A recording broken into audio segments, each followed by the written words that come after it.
अस्सलाम वालेकुम जी। Welcome to Asha recipes. आज मैं आपके साथ बहुत ही मज़ेदार, बहुत ही सिंपल और बहुत ही डिलीशियस मुहर्रम स्पेशल रेसिपी फ़िनी की रेसिपी देने जा रही हूँ।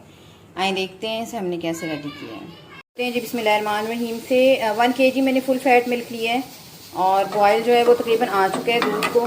बहुत ही सिंपल, बहुत ही ईजी मुहर्रम स्पेशल रेसिपी में फ़िनी की रेसिपी देने जा रही हूँ आपको।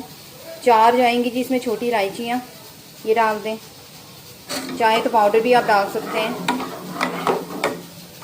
दूध को अच्छी तरह से बॉयल आने दें, 1-2 मिनट पकेगा, उसके बाद फिर हम इसमें चावलों का आटा डालते हैं जी। दूध में बॉयल आ गया है अच्छी तरह से।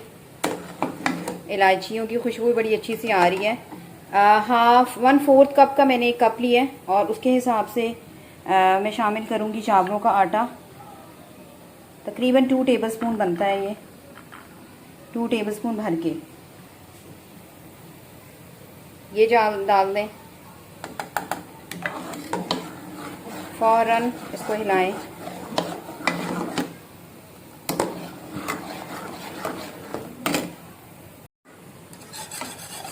मैं यहाँ पे विस्क यूज़ कर रही हूँ ताकि कोई लम्स वगैरह नहीं बने। और अब इसमें शामिल कर दें चीनी। 3/4 कप मैं यहाँ पे चीनी यूज़ कर रही हूँ। चीनी की कोई मेजरमेंट नहीं है, मीठा आप अपनी मर्ज़ी से कम ज़्यादा ऐड कर सकते हैं। मिक्स करते जाएं।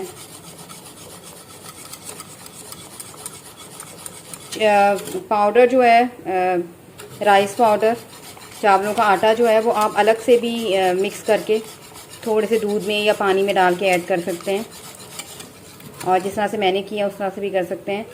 मुसलसल चम्मच हिलाते जाएं या स्पैचुला या विस्क जो भी आप यूज़ कर रहे हैं, ताकि लम्स वगैरह जो है वो नहीं बने।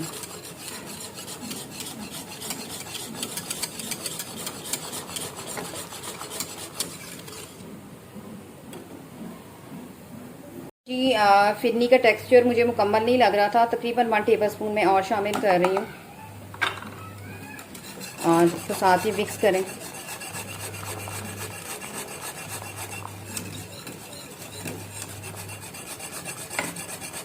इसके अलावा चीनी मैं थोड़ी सी और ऐड करूँगी इसमें, तकरीबन 1/2 कप चीनी और जाएगी इसमें।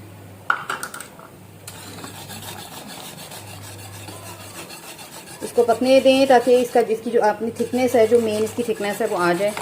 जब तक मुसलसल स्पैचुला या जो भी आप यूज़ कर रहे हैं उसको हिलाते जाएं। यहाँ पे जी आप देख सकते हैं फिरनी जो है वो हमारी पक कर ठीक होती जा रही है। थोड़ा सा मैं और इसको पकाऊंगी, ठंडी होने के बाद ये और ज़्यादा थिक हो जाती है। आप देख सकते हैं इस तरह से इसकी कंसिस्टेंसी हो जाएगी। थोड़ा सा और पकाएंगे इसको, 3-4 मिनट बस ये और पकेगी और रेडी हो जाएगी। तो फिलहाल इसको पकने देते हैं। अच्छा जी, यहाँ पे आप देख सकते हैं फिरनी हमारी बिल्कुल रेडी हो गई है। मैं इसे डिश आउट करती हूँ और गार्निशिंग करके आपको दिखाती हूँ। आमतौर से आप गार्निशिंग इसके ऊपर भी कर सकते हैं और पहले से बादाम वगैरह डाल सकते हैं, जो भी नट्स आप यूज़ करना चाहते हैं। मैं इसकी गार्निशिंग ऊपर से करूँगी और फिर इसकी गार्निशिंग करके आपको दिखाती हूँ। उम्मीद करती हूँ मेरी आज की ये बहुत ही मज़ेदार सी मुहर्रम स्पेशल रेसिपी, फिरनी की रेसिपी आपको पसंद आएगी। अगर आपको मेरी रेसिपीज़ पसंद आ रही हैं तो मेरे चैनल आयशा रेसिपीज़ को सब्सक्राइब कीजिए, लाइक कीजिए, शेयर कीजिए। नेक्स्ट रेसिपी तक के लिए अल्लाह हाफ़िज़।